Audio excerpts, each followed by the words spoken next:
Alright, we're gonna go for the Grey Mourner quest this time, and when that's done, we'll see what I've got time left to do.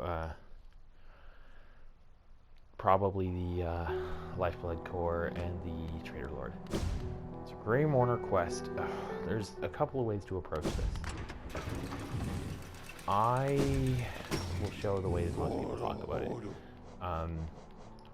Often I have done this in reverse and then gone forward with it. So from Queen Station to Resting Grounds and back again. To do this quest, I recommend, charm-wise, do whatever you can to keep enemies away from you. You're not going to be able to take any hits. A single mask of damage ruins the quest, so I'm going to put on some stuff that is going to make it less likely I get hit. Leaves me with a 1 and a 3 or more because I'm going to overcharm. I could put on Soul Eater, or I could put on Grubberfly's Elegy. Since we just got Grubberfly's Elegy, let's show it off a little bit. I'm just going to show off this. That's going to buy me some space. Pets are great here too. I just don't find them super reliable. They're often missing. If they miss, that doesn't save you, so I'm suggesting take things you can be in control of. So, first things first, let's go to the Grey Mourner. So, right, all I'm doing with this charm is shooting at enemies at a distance.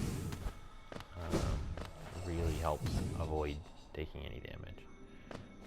Like it or not, you're going to get bound to this bench right here. Oh, I realized something though. Yeah, a mistake was made with this build. That is going to really help, not just me, but it's going to help show you where I am and what I'm doing. So the Grey Mourner is here in Resting Grounds. I've already shown how to get here in a previous video, but it is quite simple breaking your way in. Anyway, we're going to go like this. You get bound to that bench, like it or not, as soon as you accept this quest. So you can't do tricks like quit to menu and arrive at the bench in Queen Station, which I may have tried to do. However, there's subsequent quests once you finish this one that you can get the flower from just above Queen's Garden Station, and those quests can all be cheesed via resetting the bench by quit to menu. We're gonna go this way, back where we came from, avoiding the enemies that can be avoided, and executing the ones that can't with Grubberfly's Elegy and, you know, whatever else is needed. It might be spells now. This is all a fairly safe area to just plow your way through. Don't worry about enemies in here. I take the tram. The tram is safe. So things you're not allowed to do. You're not allowed to Dreamgate. You're not allowed to ride the stag. Quitting the menu doesn't work. I use the tram to go to, I believe, City of Tears is where I'm headed from here. But I don't remember exactly. Where's this tram head? Sorry, oh, I haven't even used it yet. I'm going to Forgotten Crossroads, which from there I'll go to City of Tears to take an elevator. Don't use benches, although I say don't use benches and I messed up already. I meant to set a dream gate at the Grey Mourner. Do that, it'll save you time. Hopefully I'm not going to mess up and it won't matter to me. So we're going to go from here down to the elevator to City of Tears. Dream gates make this quest so much easier. So I'm just keeping my distance. I'm not getting in. I'm not, you know, risking charging at enemies with dashing or anything like that. Keeping my distance. Being safe. This guy will blow up on a single hit. And then this guy won't, and he spits stuff, but he goes down quickly. 2 hits. These things are obnoxious. Just let it blow up. You could dash by it, it would probably be fine, but I'm really just, I'm here to show slow and steady wins the race in this case, 100% of the time. The biggest threat in this is probably sweaty bombs at the very end. When you have to go through a little bit of platforming at the very end, there's a big risk of spazzing and hitting some thorns. It's a real thing. I might do it. I hope it won't. If I do it, I'll probably stop recording and start another video where I'll demonstrate the dream gate. But by now, hopefully you've figured out how to use your dream gate. So we're going to drop down through here. I kind of recommend just fighting the enemies that are here. Again, use your ranged advantage.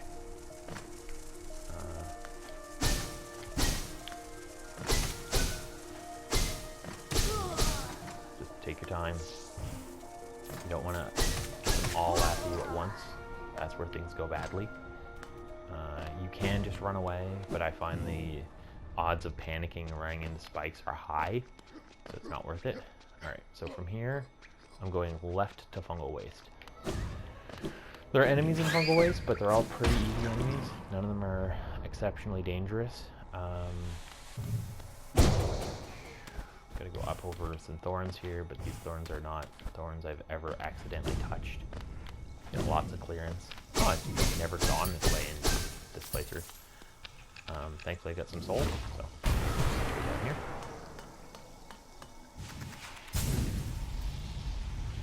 Got across here is no big deal.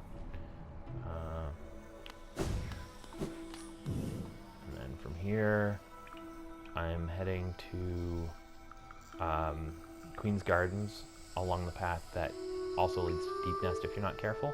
Don't fall into Deep Nest, it's bad.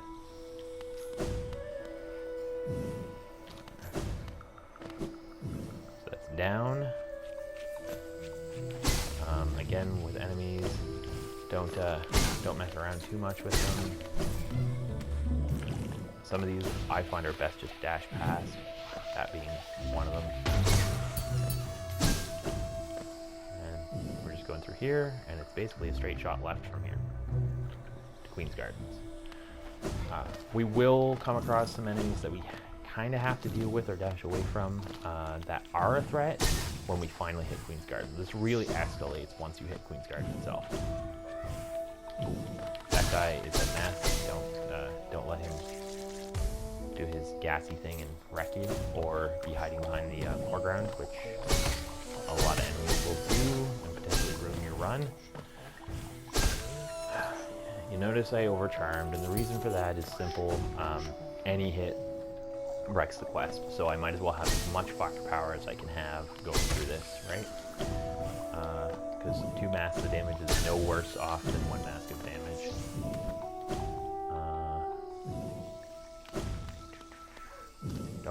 Don't bounce into the spikes here. Just take your time. Don't fall into that if you don't have Isma's Tear. I do, so I'm okay. That didn't ruin my run, or would have. We're just going across here. We're most of the way there now. We're into the zone with Gardens. No enemies here to talk about, so we'll just keep going. These are not a major threat, but I recommend eliminating because they will come after you, and they're annoying. So we're just going up and to the left, and then we're going to go up and to the left again, left and drop down after that.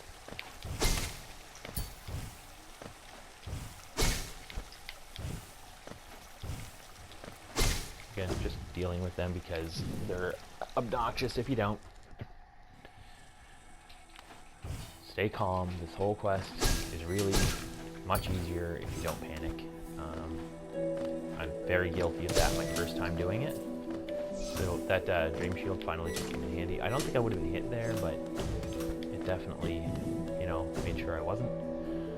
I think we get our first Mantis coming up here, and I really recommend you just have Shaman Stone throw a spell at him, and it's gone. Because they will mess with you.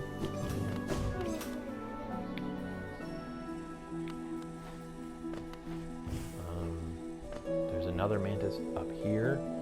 He's kind of avoidable. Don't spaz, don't panic, take time. Yeah, see the mantis there? Don't spaz, don't panic, take time. We're gonna go hit that one there. And then we're past all the mantises, which are the biggest threat in here, aside from your own nerves with platforming. So there's I think one enemy left that's usually in the way, and it's right there. Then the rest is just platforming through here. Spacing and timing matter. This one will get you if you're not just close enough to the edge.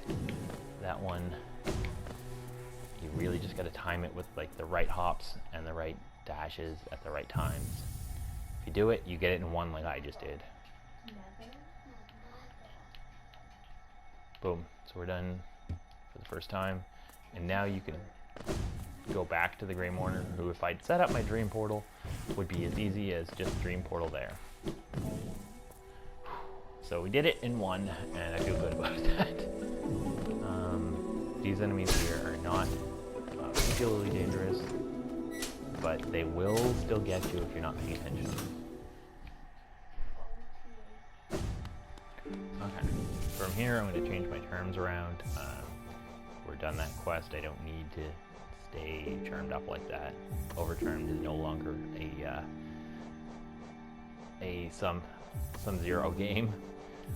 It didn't matter before, now it does. Taking hits is something you don't want to do. I'll go get the final mass shard by talking to the Grey Mourner, which, as I say, if I had been smart, I would have set up a dream portal right away, because you're gonna risk failing that quest a number of times before you get it right. Especially because the first time you do it, your nerves are going to be like, oh, this sucks.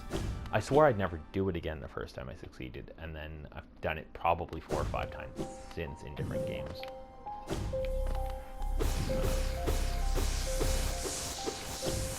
Soul's good. Get soul when you can.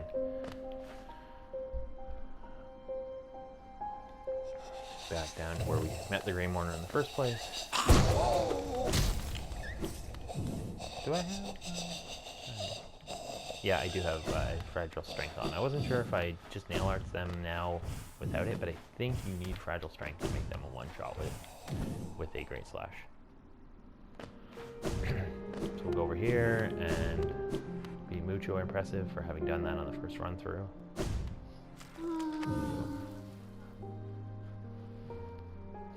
It is possible. Yay, we did the thing.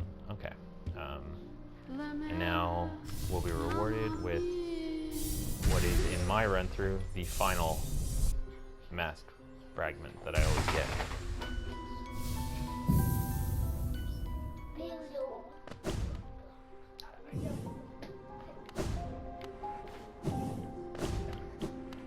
Alright.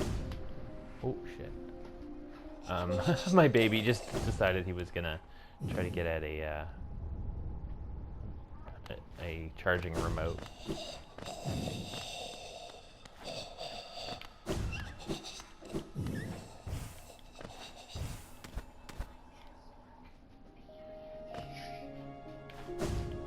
Okay, that one's done. I said the other thing I might do after this would be the Trader Lord.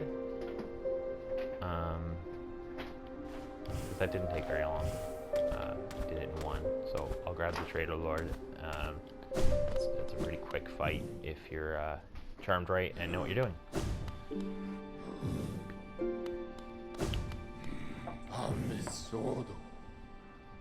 Okay. We're gonna go to Queen's Gardens again. This is another spot where Dreamgate can be very useful. Your first time fighting the Trader Lord, you're probably not going to get his pattern right away. So the way I'm set up is just fine for travel, because that's what you need to do to get to him, just travel. But once you've gotten to him, you can basically set up a Dreamgate and then change your charm loadout to fight the boss. The way to do that is just to click to menu. after you set up your dream gate, and you'll be right back at the bench there.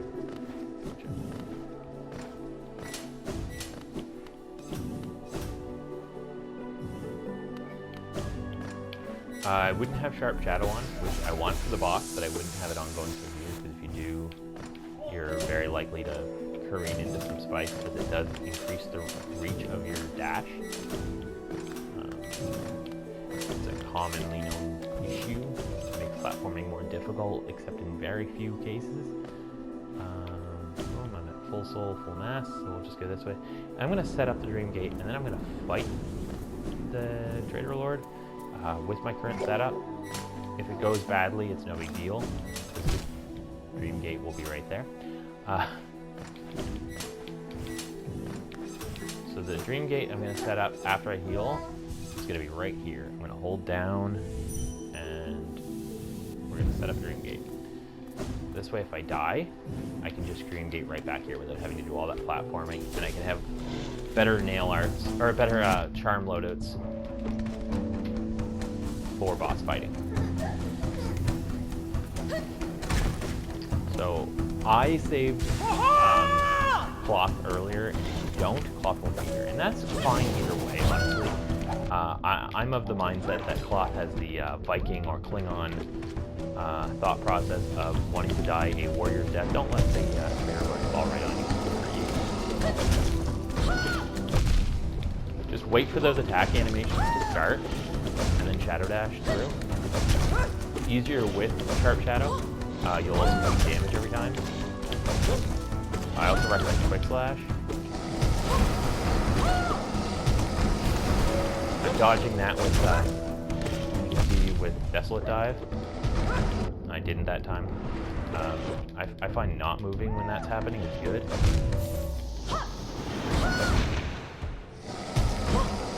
So that's why I set up that Dream Gate. Unfortunately, my Fragile Strength broke because I kind of forgot that I had that on. It's not the end of the world. So we're going to change the charms around a little bit. I want Quick Slash. I do want that Unbreakable or Fragile Strength, but I don't have it. It's not the end of the world. Quick Slash, and I want Sharp Shadow here. So Dream Shield is going to act as a pseudo Sharp Shadow. I'm going to use Shaman Stone instead of my Fragile Strength, which I just broke like a fool. And then we're going to just hold up and activate that Dream Gate to go to it. That is not the end of the world. I will get that charm fixed after this.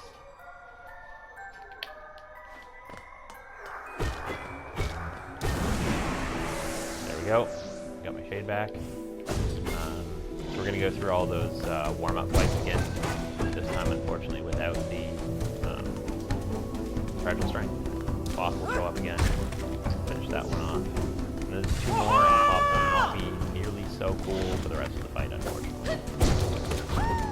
One down.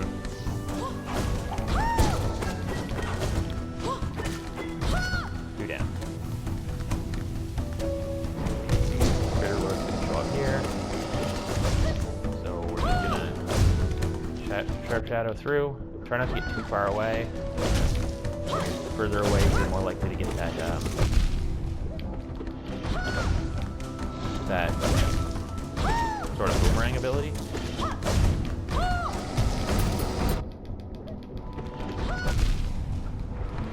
I'm just gonna, because I'm stuck in a corner, I'm just gonna spam Desolate Dive a bit. There, fight's over. Cloth gets the killing blow, but dies in the process.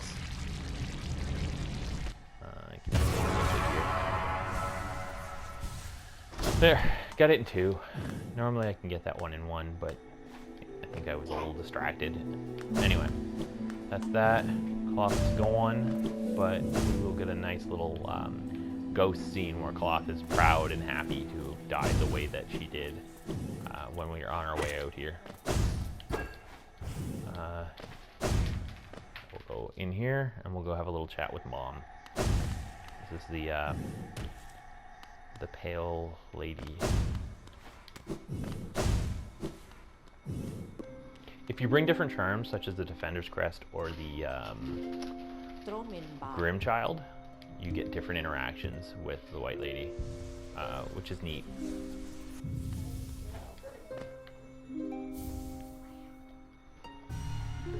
We now have the Kingsoul charm, which if you equip it and drop into the abyss,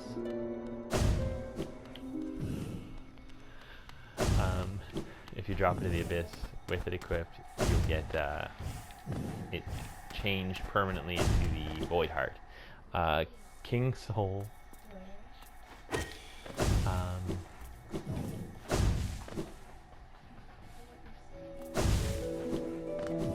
So there's Cloth. Happily dead, and you know what? I'm totally okay with either option. Whether you don't save Cloth right away and she lives for the rest of the game, or you save Cloth right away and come back here and she dies, but she's happy. So you know what? It's not the most grimdark thing in this game for sure.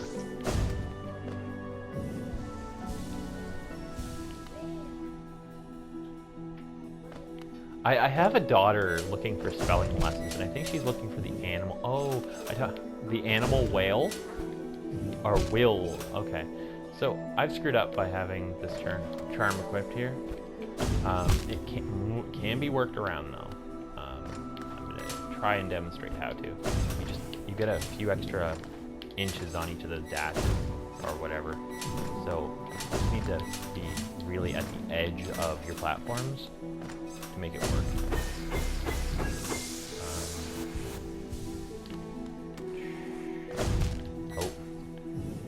That even without Sharp Shadow on is a bit of a tricky platform. You have to do a hop move. And I'm just going to screw up and hop into the spikes over and over again instead, I think is what I'm going to do. There. So I made it through that tricky platforming section with Sharp Shadow on. I took some massive damage that I wouldn't have otherwise. But, that's done. I'm going to go down to the Abyss now and show how to turn that into the Voidheart. You don't have to right away. It's needed for getting the alternate endings. The Kingsoul is technically more useful by like a small hair. The Voidheart doesn't actually do anything.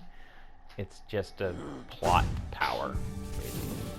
Alright, let's change all of this because I don't need any of it to look like it does. And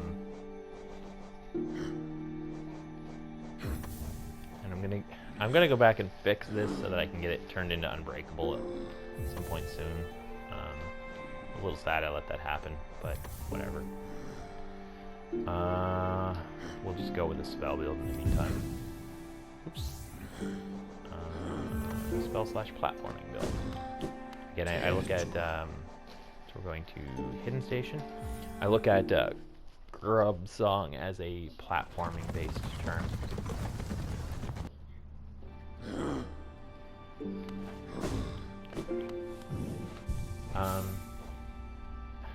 So, I should change my mind about some things here. I'll leave on some of this and take off some of it. On the way down...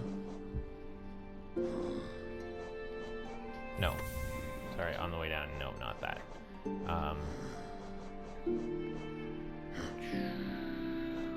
What's that leave me? A little bit of room. I'll grab this. I'll use Dream Gate again to show a good way to get the Lifeblood core charm that we're missing. It's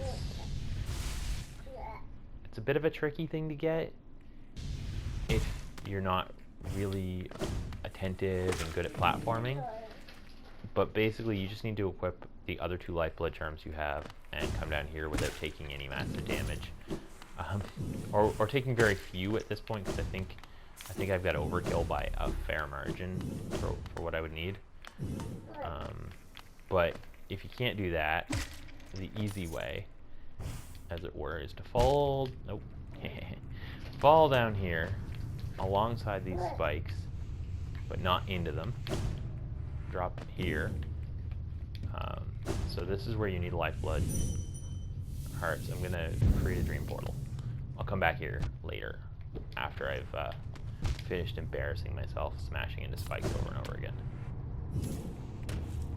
So, first things first, I'm going to heal up. This is the last time I ever need to come down here now, because I'm going to get that Lifeblood core, and I'm going to get the Voidheart, which are the only things left to get down here.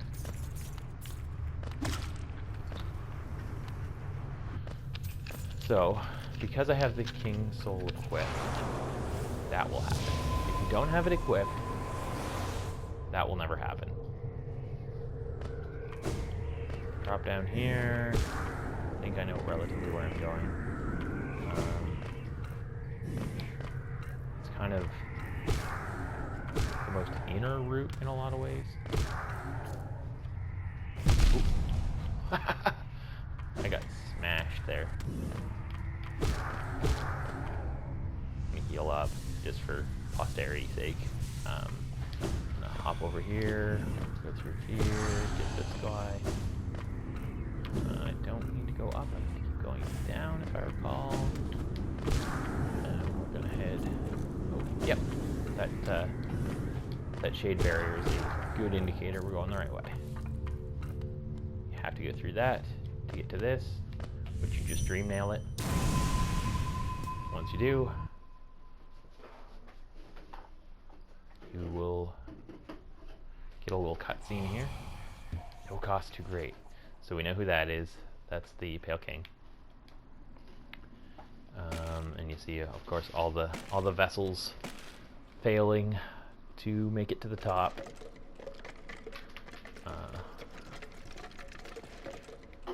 I guess this scene here destroys the fan theory that unless it's just a memory being remembered in a weird direction,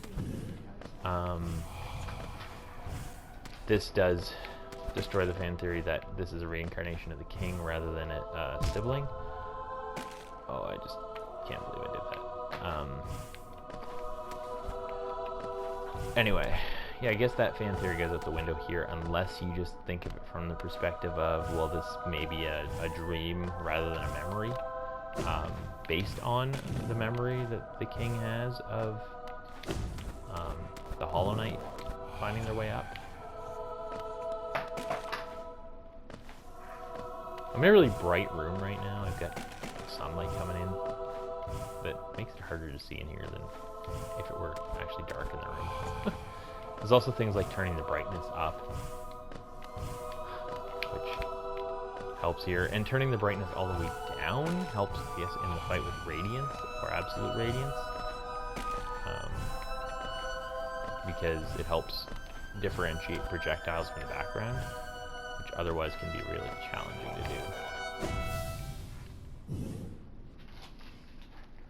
So you have this little scene, after which the knight will wake up and have a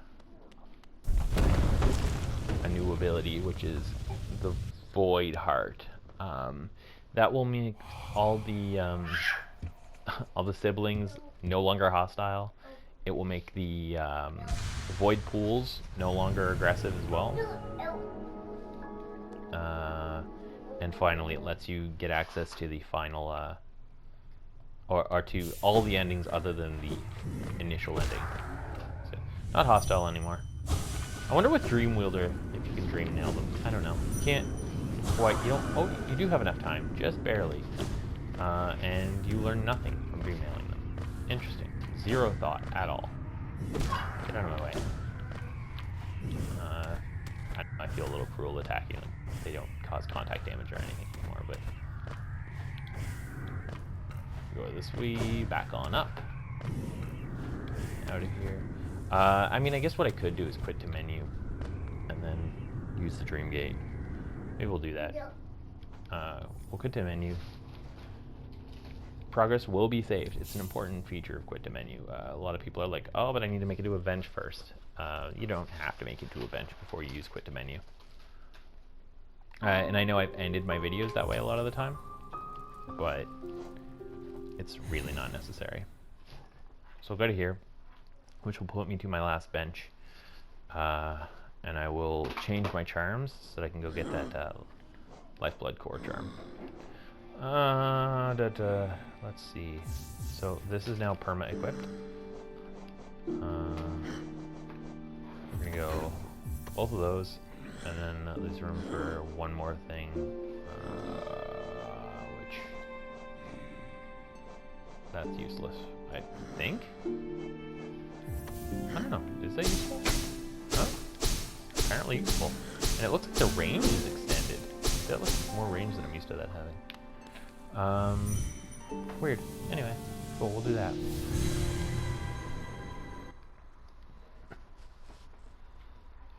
There's a lot of interesting things you can combine with Grubberfly's Elegy. This is one that I haven't noticed before. I know Furious Strength, for example, makes it turn on when you're at 1 mask, as opposed to only when you have full masks. And it does a lot of damage. I've thought about trying for like boss speed runs some Furious Strength builds, but I'm not really that good as to avoid getting hit. I've seen some great things done, but it's not me. So in here, follow the lights.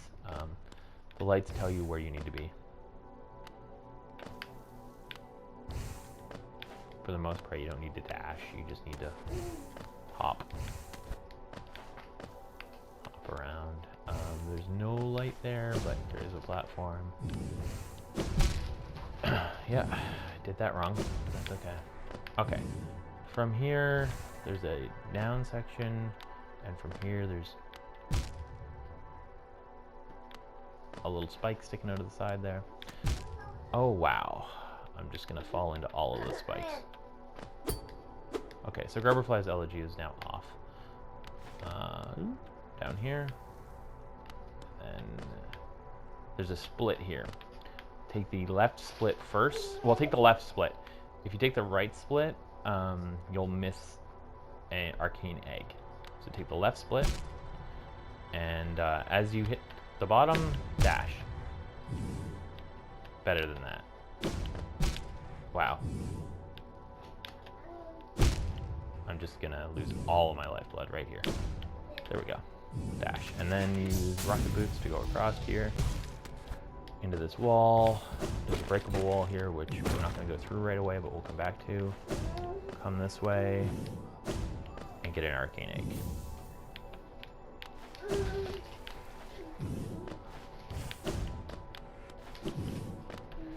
Double jump up, dash over, go on over and get Lifeblood Core, which teleports you out. I'll now go get the reward for having every charm in the game, which is to go to Salubra and get Salubra's blessing. I'm gonna find my way back out of here now. I could quit the menu, as has been mentioned and as has been demonstrated. Probably should, but this isn't a super long climb if you don't mess it up over and over again.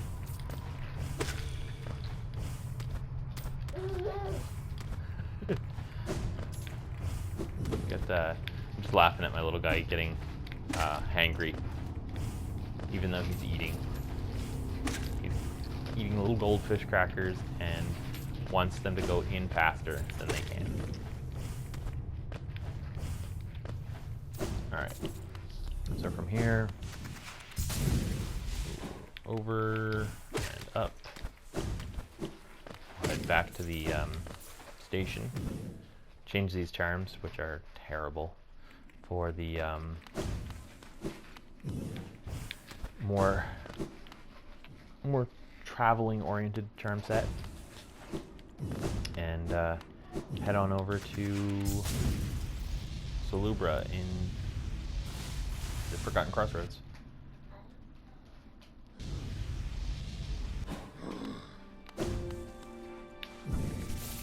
As I said, terrible charm set.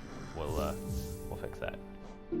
Although there's synergy with so like Lifeblood Core that we just picked up, and Grubberfly's Elegy, since Grubberfly's Elegy will work until you lose a real mask.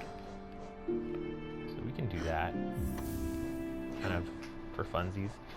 And sorry, we'll make the final charm Quick Slash. That's pretty potent.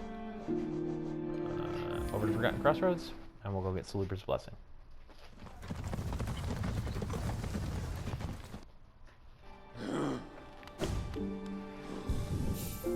And unlike most Lifeblood masks, the ones granted by Lifeblood Core or the Lifeblood Heart will replenish at a bench rather than getting erased at a bench.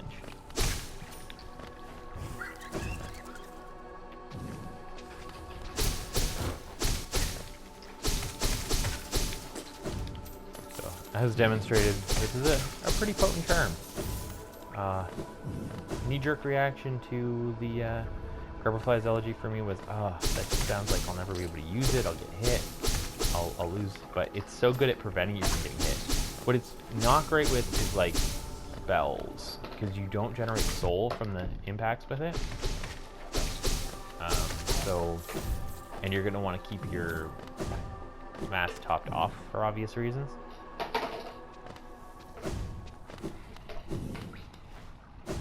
We'll go on over here to Salubra, and she'll want a mere 800 Geo to provide her blessing.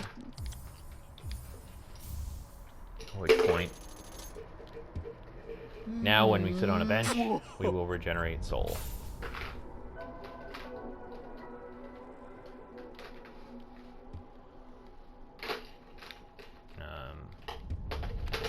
Boom. Done. Now one more little thing, I'll get that broken charm of mine fixed. Whew, that was fun. But thanks to, the aforementioned Lifeblood Core, even after taking all those silly hits from an enemy I shouldn't have taken any hits from, I'm still good. I still have Grubberfly's Elegy working strong. So, while it may not be the best charm in the game, there are times where it'll be great. Certain bosses, Grim, Nightmare King Grim, who I'm going to fight, you might find that, oh, this is the wrong way. You might find that you have great use out of a charm like Lifeblood Core, which gives you 4 masks of extra health at a cost of 3 charm slots. Versus any of the other health increasing charms, which give you 2 for 2. Or the just relatively bad exchange you get out of Joni's Blessing, which prevents you from healing.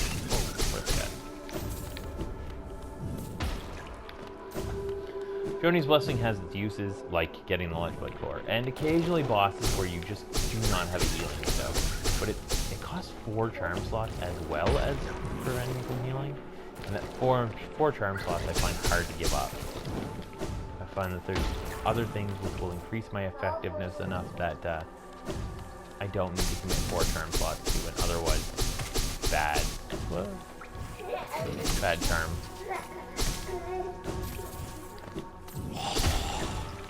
Whereas Grubberfly's Elegy can straight up prevent damage by not letting the enemy ever get close enough to touch you. Okay, so down here, we'll go talk to Leg Eater, and he'll repair my charm for a price.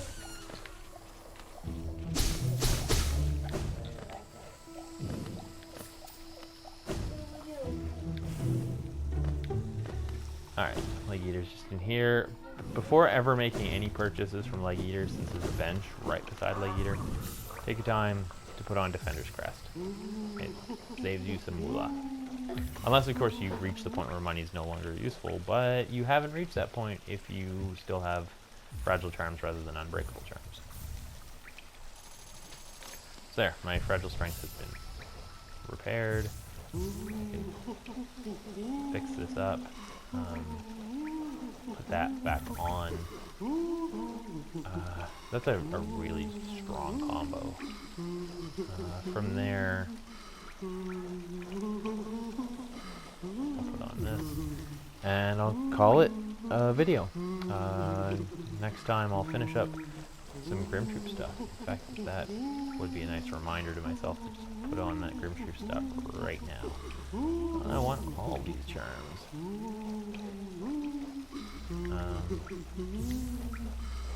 If we're going to be going after the Grimtree, actually that's probably not going to be super useful. But those all will. I want to know where I'm going, so we'll do that. And as you can see, my soul fills up, just sitting on the bench now, at the cost of 800 geo and an obnoxious specter thing. Hey, thanks for watching.